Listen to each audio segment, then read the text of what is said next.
Hi friends, once again welcome back on our YouTube channel.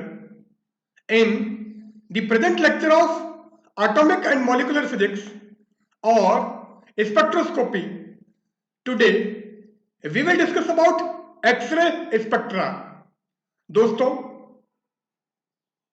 एक बार फिर आपका हमारे YouTube चैनल पर स्वागत है। परमाणुविक एवं आणविक भौतिकी के आज के हमारे इस लेक्चर में या स्पेक्ट्रोस्कोपी के आज के हमारे इस लेक्चर में हम एक्स किरण स्पेक्ट्रम के बारे में विस्तार पूर्वक चर्चा करेंगे। In today's lecture we will discuss about X-rays, X-ray spectra and continuous X-ray spectrum. तो आज के हमारे इस लेक्चर में हम एक्स किरण क्या है, एक्स किरण स्पेक्ट्रम कैसा होगा तथा सतत एक्स किरण स्पेक्ट्रम के बारे में विस्तार पूर्वक चर्चा करेंगे। So first of all X rays. तो सबसे पहले एक्स किरण। Now what is X ray? X किरण क्या है? X-rays were discovered by a German physicist, William Conrad Röntgen, in 1895 during the study of the properties of cathode rays. X किरण की खोज एक जर्मन भौतिज्ञ रोंजन ने 1895 में कैथोड किरण के गुण के बारे में अध्ययन करने के दौरान की थी। तो वास्तव में रोंजन कैथोड किरण की गुणों के बारे में अध्ययन कर रहा था, तो उसी दौरान उसे एक नई किरण प्राप्त हुई जिसे उसने एक्स किरण नाम दिया। These rays are actually electromagnetic rays of lower wavelength having range from 10 angstrom to 0.5 angstrom।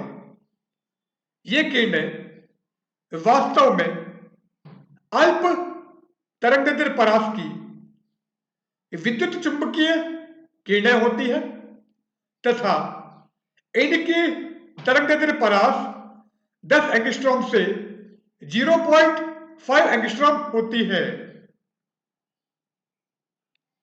Higher wavelength side X rays are soft X rays and the lower wavelength side X rays are hard x ray.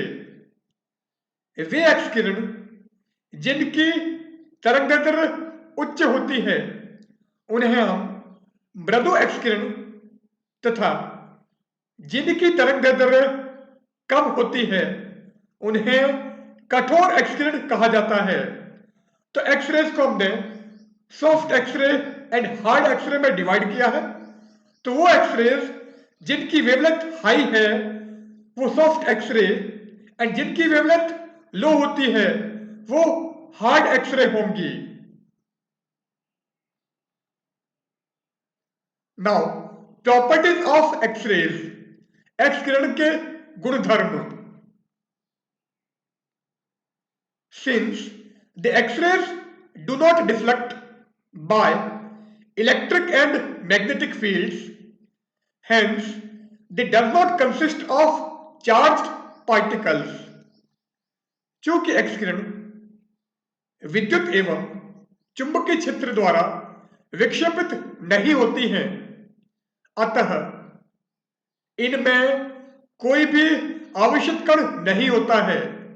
क्योंकि अगर इसमें charge particle होता या आवेशित कण होता तो ये इलेक्ट्रिक एंड मैग्नेटिक फील्ड से डिफ्लेक्ट होती। अगर पॉजिटिव चार्ज पार्टिकल होता, धनावेशित कण होते तो नेगेटिव प्लेट की तरफ, एंड अगर नेगेटिव चार्ज पार्टिकल होते, ऋणावेशित कण होते तो वो पॉजिटिव प्लेट की तरफ अट्रैक्ट होते, धनावेशित प्लेट की तरफ आकर्षित होते, परंतु एक्स किरण विद्युत एवं चुंबकीय क्षेत्र से विक्षेपित नहीं होती है, अतः इनमें कोई भी आवेशित कण नहीं होते हैं। They are electromagnetic radiation of very short wavelength. ये किरणें अत्यंत अल्प तरंग दैर्ध्य की विद्युत चुंबकीय विकिरण होती हैं। They affect photographic plate like light, but their effect is much more intense than light.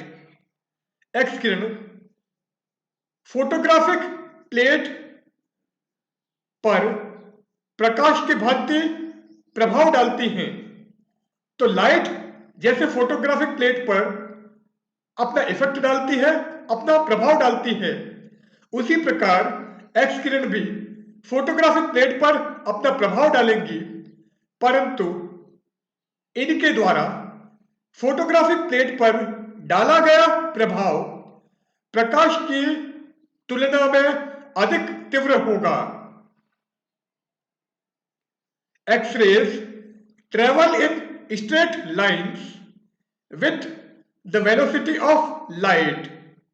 X किरण सीधी रेखा में प्रकाश के वेग से गति करती हैं, तो जो भी सामने मटेरियल होगा, जो भी सामने पदार्थ होगा, उसको भेद के वो बाहर निकल जाएगी, क्योंकि इनकी भेदक क्षमता अधिक होती है, इसलिए ये अधिकतर पदार्थ को पार कर जाती है।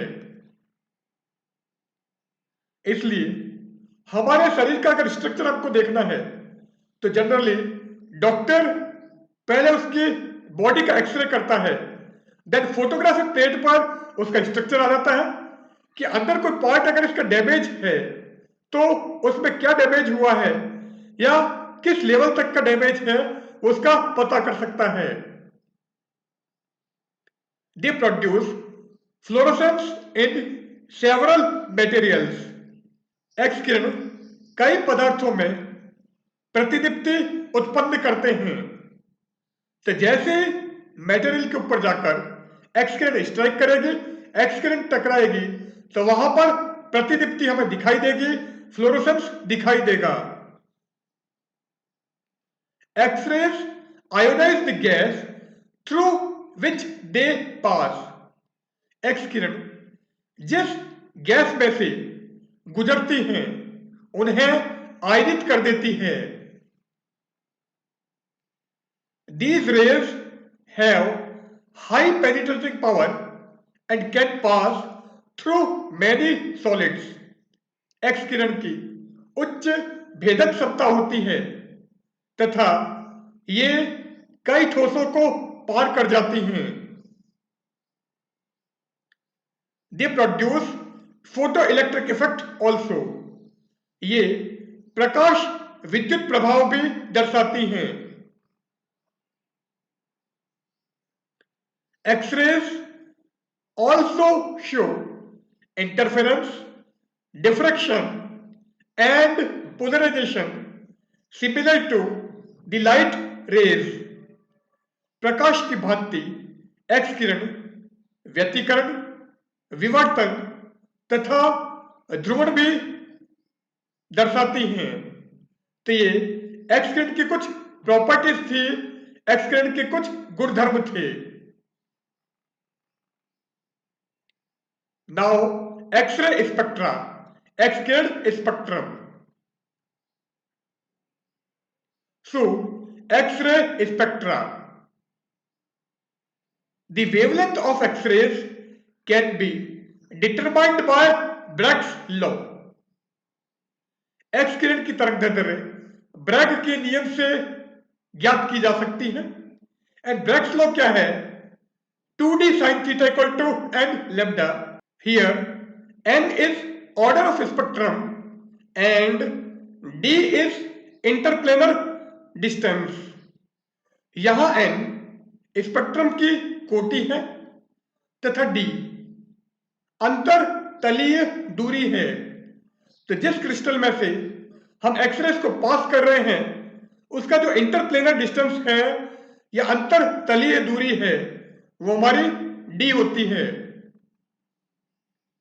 If we plot a graph between wavelength of X-rays obtained from any source and their intensity, then the graph will be, यदि हम किसी स्रोत से प्राप्त एक्स किरण की तरंगदैर्ध्य तथा तीव्रता के मध्य वक्र खींचें तो वह वक्र हमें इस प्रकार प्राप्त होता है। यहां पर हमने वेवलेंथ ली है या तरंगदैर्ध्य ली है, जबकि यहां पर इंटेंसिटी है, तीव्रता है। Three waves are shown using rhodium as a target and at different potential differences। इस वक्र में रोडियम को लक्ष्य मानकर विभिन्न पोटेंशियल डिफरेंस पर या विभिन्न विभवांतर पर हमने 3 तरंग दर्शाई है। तो एक हमारी 23 किलोवोल्ट पर है, एक 32 किलोवोल्ट पर है और लास्ट वाली हमारी 40 किलोवोल्ट पर है। तो यहां से क्लियर है कि जैसे जैसे पोटेंशियल डिफरेंस की वैल्यू बढ़ती है, इंटेंसिटी की वैल्यू बढ़ती है, तीव्रता का मान बढ़ता है। It is clear from spectrum that every stage spectrum is continuous and obtained at a particular wavelength। इन वक्रों से स्पष्ट है कि स्पेक्ट्रम की प्रत्येक अवस्था में हमें एक सतत स्पेक्ट्रम प्राप्त होता है तथा यह स्पेक्ट्रम एक निश्चित तरंगदैर्ध्य पर प्राप्त होता है। तो इस वक्र से स्पष्ट है कि तरंगदैर्ध्य के विशेष मान पर हमें एक स्पेक्ट्रम प्राप्त होता है तथा यह स्पेक्ट्रम प्रत्येक अवस्था में सतत है, कंटिन्यूअस है। If applied potential difference is below 23 kilovolt, then only continuous emission spectra is obtained। यदि आरोपित विभवांतर का मान 23 किलोवोल्ट से कम हो तो हमें केवल सतत स्पेक्ट्रम ही प्राप्त होता है। इसका मतलब 23 किलोवोल्ट या इससे कम के विभवांतर पर, इससे कम के पोटेंशियल डिफरेंस पर हमको इस टाइप की पीक्स नहीं मिलती है, इस प्रकार के कोई भी शीर्ष नहीं मिलते हैं। So here we get only a continuous emission spectra. यहां हमें केवल सतत उत्सर्जन स्पेक्ट्रम प्राप्त होता है। But at higher potential difference a line spectrum is also overlapped with a continuous spectrum। परंतु उच्च विभवांतर पर सतत स्पेक्ट्रम के साथ रेखीय स्पेक्ट्रम भी अतिव्यापित होता है। इसका मतलब हायर पोटेंशियल डिफरेंस पर हमको कंटिन्यूस स्पेक्ट्रम तो मिलेगा ही मिलेगा, साथ में उसके ओवरलैप्ड लाइन स्पेक्ट्रम भी मिलेगा, अतिव्यापित रेखीय स्पेक्ट्रम भी प्राप्त होगा। A line spectra gives the information about the target nuclei। रेखीय स्पेक्ट्रम लक्ष्य नाभिक के बारे में जानकारी प्रदान करता है। मीन्स टारगेट न्यूक्लियाई आपने जो लिया है वो कौन सा है, ये लक्ष्य नाभिक जिसका हमने एक्स किरण के लिए प्रयोग किया है वो लक्ष्य नाभिक कौन सा है, किस प्रकार का है, तो उसके बारे में पूर्ण जानकारी हमें यहां से प्राप्त होगी। Thus, the spectrum from an X-ray tube contains two parts. इस प्रकार एक्स किरण नली से प्राप्त स्पेक्ट्रम के दो भाग होते हैं। अब कौन कौन से दो पार्ट होंगे? अभी हमने दिखाया था कि एक हमारा कंटिन्यूस स्पेक्ट्रम होगा और एक लाइन स्पेक्ट्रम होगा, एक सतत स्पेक्ट्रम होगा तथा दूसरा रेखीय स्पेक्ट्रम होगा या रेखिल स्पेक्ट्रम होगा।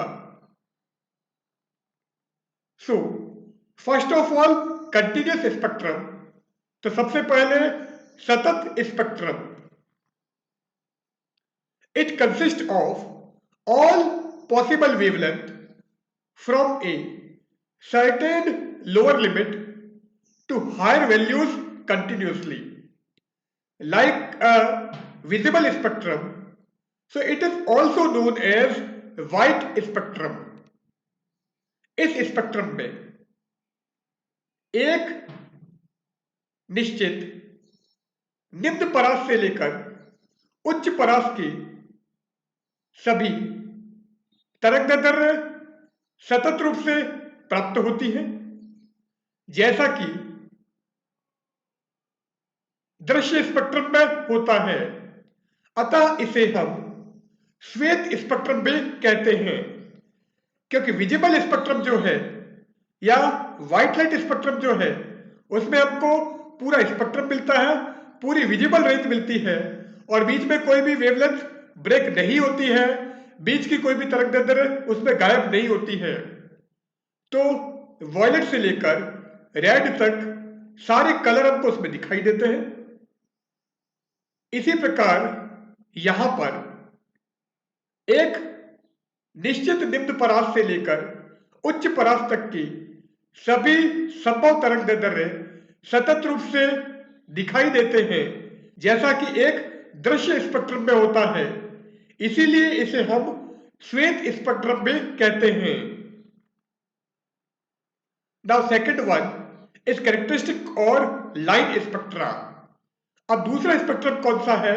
अभिलाक्षणिक या रेखीय स्पेक्ट्रम।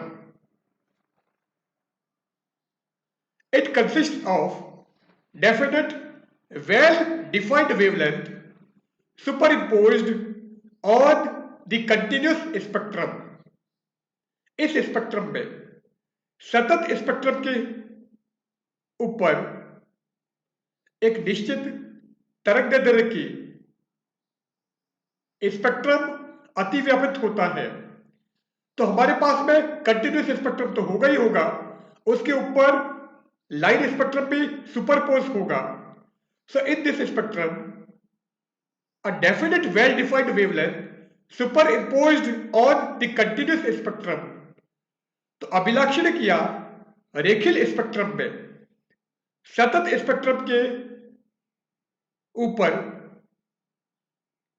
एक निश्चित तरंगदैर्ध्य का स्पेक्ट्रम अतिव्यापित होता है।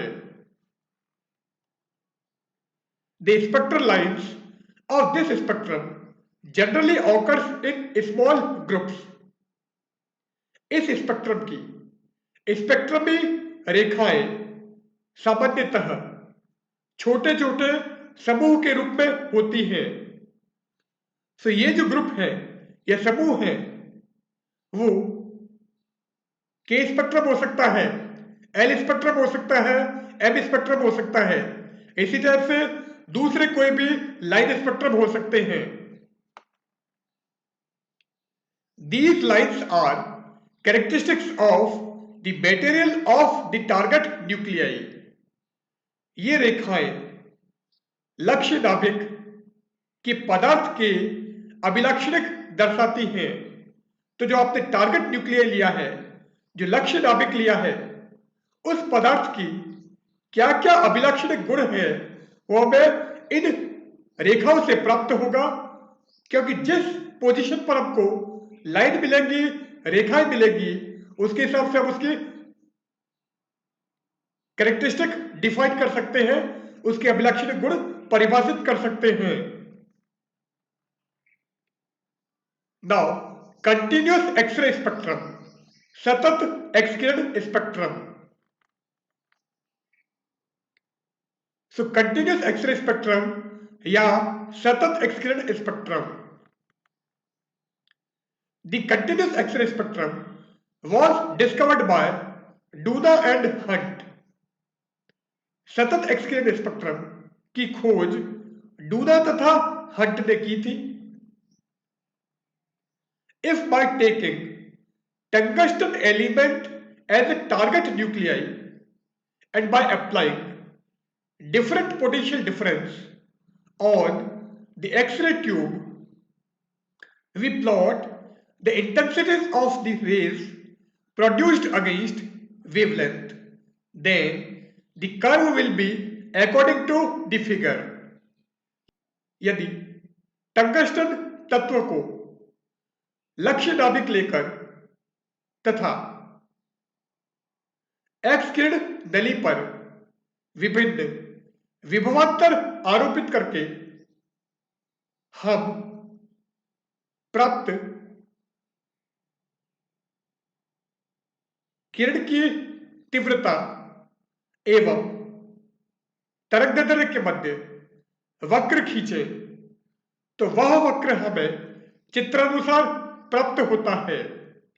तो हमने क्या किया है, टारगेट न्यूक्लियाई ये लक्ष्य नाभिक टंगस्टन लिया है और उस टंगस्टन पे हम एक्सरे ट्यूब से एक्सरे गिरा रहे हैं। एक्सरे ट्यूब जो है उसका विभवांतर हम परिवर्तित करते हैं, तो विभिन्न विभवांतर की एक्स किरण नली से एक्स किरणें जो प्राप्त होती है उसे लक्ष्य नाभिक पर गिराकर हम उसकी तीव्रता को रिकॉर्ड करते हैं, उसकी इंटेंसिटी को रिकॉर्ड करते हैं तथा यदि हम तीव्रता एवं तरंगदैर्घ्य के मध्य वक्र खींचे तो वह वक्र हमें इस चित्र के अनुसार प्राप्त होता है। यहां पर हमने वेवलेंथ या तरंगदैर्घ्य ली है, जबकि यहां पर रिलेटिव इंटेंसिटी या आपेक्षिक तीव्रताएं हैं। तो 20 किलोवोल्ट पर हमको ये मिल रही है, 30 किलोवोल्ट पर ये एंड 40 किलोवोल्ट पर इस तरह से कर्व मिलता है। तो इस डायग्राम से क्लियर है, जैसे जैसे हम आरोपित विभवांतर का मान बढ़ाते हैं then the peak corresponding to lambda shift towards lower wavelength side। तो वह तरंगदैर्घ्य जिसके संगत शीर्ष का मान हमें प्राप्त होता है वह तरंगदैर्घ्य कम तरंगदैर्घ्य की ओर विस्थापित होती है। This curve provide the continuous X-ray spectra. यह वक्र सतत एक्सकिरण स्पेक्ट्रम प्रदान करता है। For each potential difference the intensity wavelength curve. अब पहले हम इंटेंसिटी वेवलेंथ कर्व को डिस्क्राइब कर रहे हैं। तो फर्स्ट पॉइंट हमारा क्या है, for each potential difference the intensity wavelength curve that is I lambda curve starts at a particular wavelength, rises rapidly to a maximum and then drops gradually। प्रत्येक विभवांतर के लिए तीव्रता तरंगदैर्घ्य वक्र या आई लैम्डा वक्र एक निश्चित तरंगदैर्घ्य पर प्राप्त होता है तथा इसका मान, किसका मान, तीव्रता का मान तेजी से बढ़ता है। तत्पश्चात तीव्रता का मान धीरे धीरे घटता है। तो जैसे हम 20 किलोवोल्ट की बात करें तो इस तरंगदैर्घ्य पर वक्र मिलना प्रारंभ हुआ है, इस तरंगदैर्घ्य पर यह अधिकतम हो गया है, उसके पश्चात वापस ये तरंगदैर्घ्य बढ़ाने पर घटता है। तो यहां पर हमने वही वक्र वापस दर्शाया है जो हमने पहले दिखाया था। lambda at which the intensity become maximum depends on accelerating voltage VA। तरंगदैर्घ्य जिस पर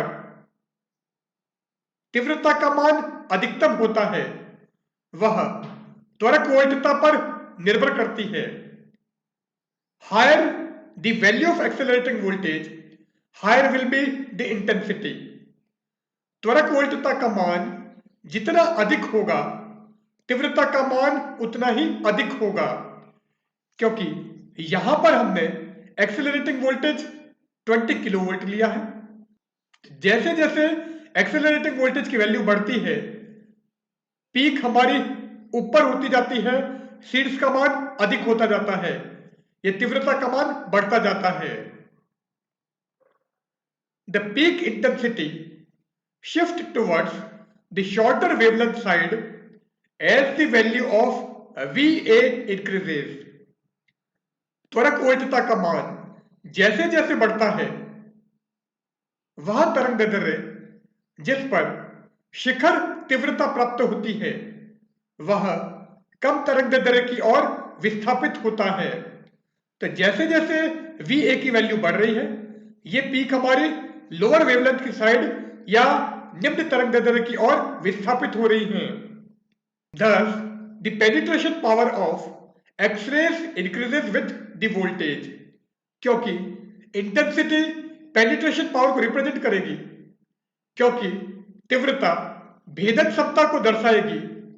Thus, the penetration power of X-rays increases with the voltage. अतः वोल्टता के बढ़ने के साथ एक्स किरण की भेदक क्षमता बढ़ती है। For each anode potential, there is a minimum wavelength below which no radiation is emitted. प्रत्येक एनोड विभव के लिए या प्रत्येक एनोड वोल्टता के लिए एक न्यूनतम तरंगदैर्ध्य होती है, जिससे नीचे के तरंगदैर्ध्य पर किसी भी प्रकार की विकिरण का उत्सर्जन नहीं होता है। तो अगर तरंगदैर्ध्य का मान लैम्डा मिनिमम से कम है, तो उस अवस्था में किसी भी प्रकार की विकिरण उत्सर्जित नहीं होगी। So there will be no emission of radiation below this minimum wavelength lambda minimum. Its value depends on the target nuclei, and above this critical value, the intensity of radiation increases. इसका मान लक्ष्य नाभिक पर निर्भर करता है तथा इस क्रांतिक मान से ऊपर की तरंगदैर्ध्य पर विकिरण की तीव्रता का मान बढ़ता है। By applying different potential difference at X-ray tube, we get continuous spectrum for every wavelength. X Kiran tube पर, X किरण नली पर हम विभिन्न विभवांतर आरोपित कर प्रत्येक तरंगदैर्ध्य के सतत स्पेक्ट्रम प्राप्त कर सकते हैं। तो एक्स किरण नली पर हम विभिन्न विभवांतर आरोपित करके प्रत्येक तरंगदैर्ध्य के सतत स्पेक्ट्रम प्राप्त कर सकते हैं। The total power of X-ray depends on the area of experimental wave. X किरण की कुल शक्ति प्रायोगिक तरंग के क्षेत्रफल पर निर्भर करती है। The total power is directly proportional to the V square. कुल शक्ति का मान V square के समानुपाती होता है। So P is directly proportional to V square. Here V is applied voltage. यहां V आरोपित वोल्टता है।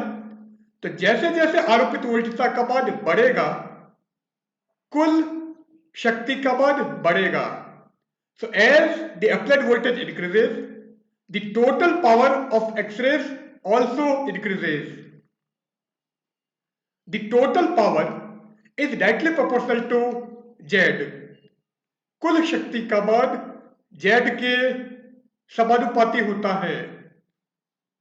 So P is directly proportional to Z, और Z क्या है? Z is atomic number of target nuclei. यहां जेड लक्ष्य नाभिक का परमाणु क्रमांक है। अब हम क्या करते हैं, इस इक्वेशन को और इस इक्वेशन को मिलाते हैं। तो यदि हम इन दोनों समीकरणों को लें तो P is directly proportional to ZV²। अब जैसे ही आप प्रोपोर्शनलिटी साइन को हटाओगे, समानुपाती चिन्ह को हटाओगे, तो एक नियतांक आएगा, एक कांस्टेंट आएगा। So P equal to KZV²। Here K is proportionality constant, यहां के समानुपाती नियतांक है। अब डायग्राम हमने ये बनाया था। So this is the curve between wavelength and intensity. यह तरंगदैर्ध्य तथा तीव्रता के मध्य वक्र है। When the voltage across the X-ray tube is increased, lambda minimum shifted towards a small value।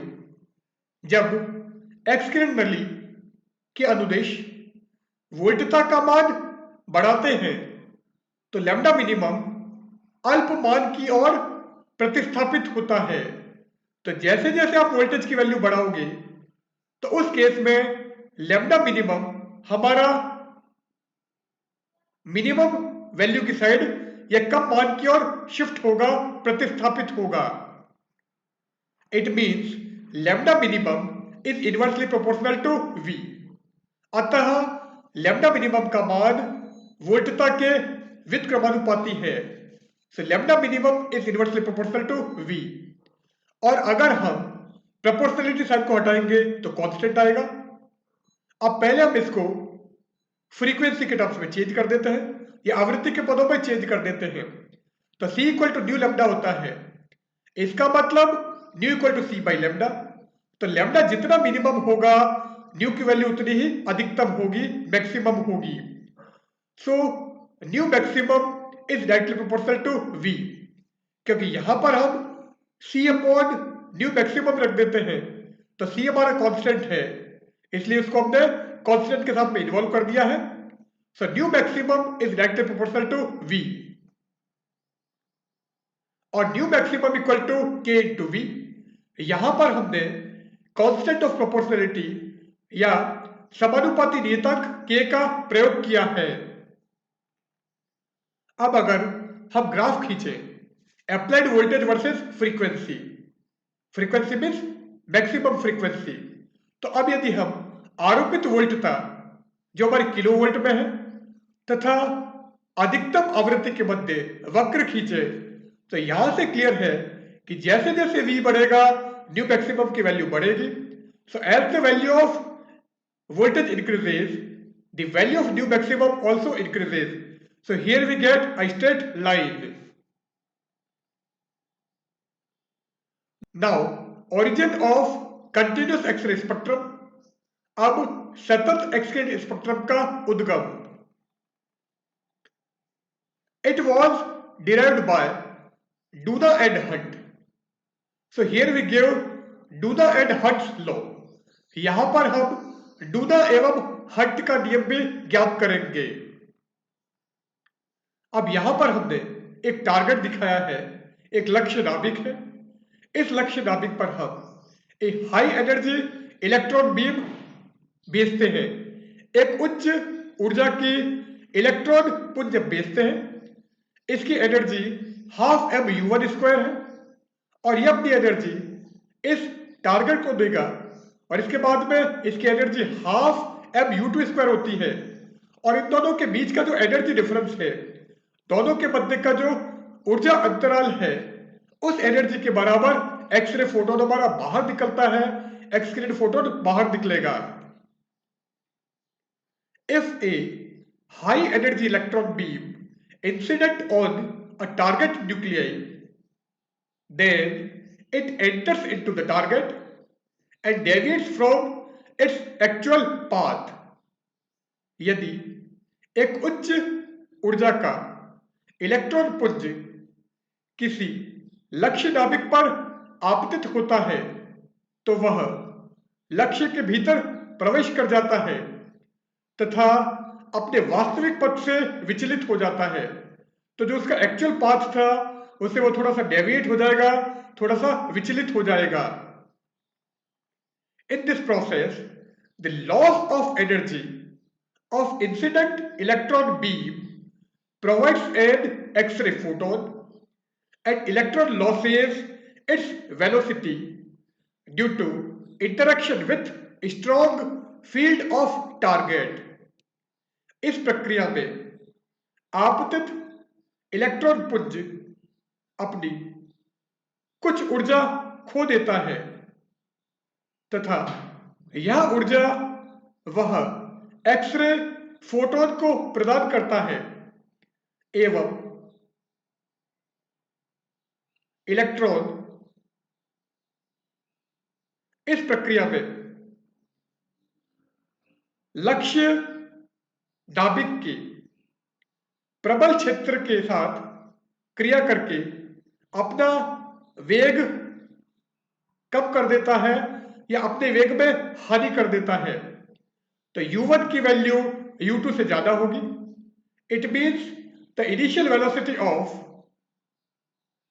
Incident electron beam is always greater than the velocity of ejected electron. यह सदैव आपतित इलेक्ट्रॉन का वेग निकलने वाले इलेक्ट्रॉन के वेग से अधिक होगा। If u1 and u2 be the initial and final velocity of electron, यदि u1 तथा u2 इलेक्ट्रॉन की प्रारंभिक तथा अंतिम वेग हो तो जो हाई इलेक्ट्रॉन बीम इस पर आ रही थी उसकी वेलोसिटी या वेग u1 है और टकराने के बाद में वापस जो हमारा इलेक्ट्रॉन निकल रहा है उसकी वेलोसिटी या वेग u2 है and also u1 is greater than u2। So energy of x ray photon, x ray photon की ऊर्जा, तो एक्सरे फोटोन की एनर्जी कितनी होगी? इस एनर्जी में से हम ये वाली एनर्जी सब्ट्रैक्ट कर देते हैं, इस ऊर्जा में से ये ऊर्जा हम घटा देते हैं। So energy of x ray photon, ये एक्सरे फोटोन की ऊर्जा h nu equal to half m u1 square minus half m u2 square. Now ये डायग्राम अभी हमने दिखाया था। If electron stops into the target, यदि इलेक्ट्रॉन लक्ष्य के भीतर रुक जाता है, so u2 equal to 0 and in this case frequency will be maximum. इस अवस्था में u2 का मान शून्य होगा तथा निकलने वाली एक्स किरण फोटोन की आवृत्ति अधिकतम होगी, इसलिए न्यू को हम न्यू मैक्सिमम कहेंगे। ये इक्वेशन अभी हमने निकाला था, तो यहां पर हम u2 को 0 रख देते हैं एंड न्यू को न्यू मैक्सिमम रखते हैं, तो ये इक्वेशन क्या हो जाएगी? h nu maximum is equal to half m u1 square. If v is applied voltage, यदि v आरोपित वोल्टता हो तो EV equal to half m u1 square, तो उस अवस्था में ऊर्जा हमें E टू V से मिलेगी, परंतु ऊर्जा हाफ m u1 स्क्वायर है, so EV equal to half m u1 square. अब half m u1 square EV है और यहां पर half m u1 square h nu maximum है। So if we compare these two equations, यदि हम इन दोनों समीकरणों की तुलना करें तो हमें क्या मिलेगा? EV equal to h nu maximum and since c equal to nu lambda, चूंकि c बराबर न्यू लेमडा है, सो न्यू मैक्सिमम क्या हो जाएगा? c upon lambda minimum. So nu maximum की जगह हम c अपॉन लेमडा मिनिमम रख देते हैं, सो ये इक्वेशन हमारी चेंज हो जाएगी। EV equal to C H upon lambda minimum, और यहां से लेमडा मिनिमम की वैल्यू निकालोगे तो वो क्या आएगी? Lambda minimum equal to C H upon EV और lambda minimum equal to H C upon EV. And this is actually Duane and Hunt's law. यह वास्तव में डूना एवं हंट का नियम है, according to which the minimum wavelength of x ray photon emitted from a target nuclei is always inversely proportional to the applied voltage. इसके अनुसार लक्ष्य नाभिक से निकलने वाली एक्स किरण की न्यूनतम तरंगदैर्ध्य का मान आरोपित वोल्टता के व्युत्क्रमानुपाती होता है. And if you substitute the value of C H and E, यदि हम यहां पर सी एच तथा ई का मान रखें, C is the velocity of light which is 3 into 10⁸ meter per second, and h is Planck's constant and its value is 6.63 into 10⁻34 joule second, and E is the charge of electron having value 1.6 into 10⁻19 coulomb. तो यदि हम C जो प्रकाश का वेग है 3 into 10⁸ metre पर second, H Planck नियतांक है 6.63 into 10⁻34 जूल सेकेंड तथा E इलेक्ट्रॉन का आवेश है 1.6 into 10⁻19 कूलम. तो यदि हम ये सारे मान यहां रखें तो लैम्डा मिनिमम क्या आ जाएगा? Lambda minimum equal to 12,400 upon V angstrom. तो लैम्डा मिनिमम का मान हमें 12,400 अपॉन वी मिलेगा तथा यह मान एंगस्ट्रॉम में होगा. तो सिंपली हमको v की वैल्यू चाहिए तो हम लैम्डा मिनिमम की वैल्यू निकाल सकते हैं. नाउ ये हमारा डायग्राम था. Most of the electron that generate X-ray photon give up only a part of their energy in this process. अधिकतर इलेक्ट्रॉन जो एक्स किरण फोटोन उत्पन्न करते हैं केवल अपनी ऊर्जा का कुछ भाग इस प्रक्रिया में देते हैं. Therefore, most of the X radiation is of longer wavelength than lambda minimum. अतः अधिकतर X विकिरण लैम्डा मिनिमम से अधिक तरंगदैर्ध्य की होती हैं. Thus, continuous spectrum is the result of inverse photoelectric effect. इस प्रकार सतत एक्स किरण स्पेक्ट्रम प्रकाश विद्युत प्रभाव का उल्टा है. So it is known as inverse photoelectric effect. अतः इसे हम उत्क्रम प्रकाश विद्युत प्रभाव भी कहते हैं. So this is inverse photoelectric effect. अब फोटोइलेक्ट्रिक इफेक्ट क्या है ये हम हमारे पुराने लेक्चर में डिस्कस कर चुके हैं, तो आप वहां पर इसको देखकर इजीली समझ सकते हो कि what is photoelectric effect. Here we end our session. In this session, we have studied about X-ray spectra, and especially here we discuss continuous X-ray spectrum, Buda and Hutt's law, and origin of continuous X-ray spectrum. So, goodbye.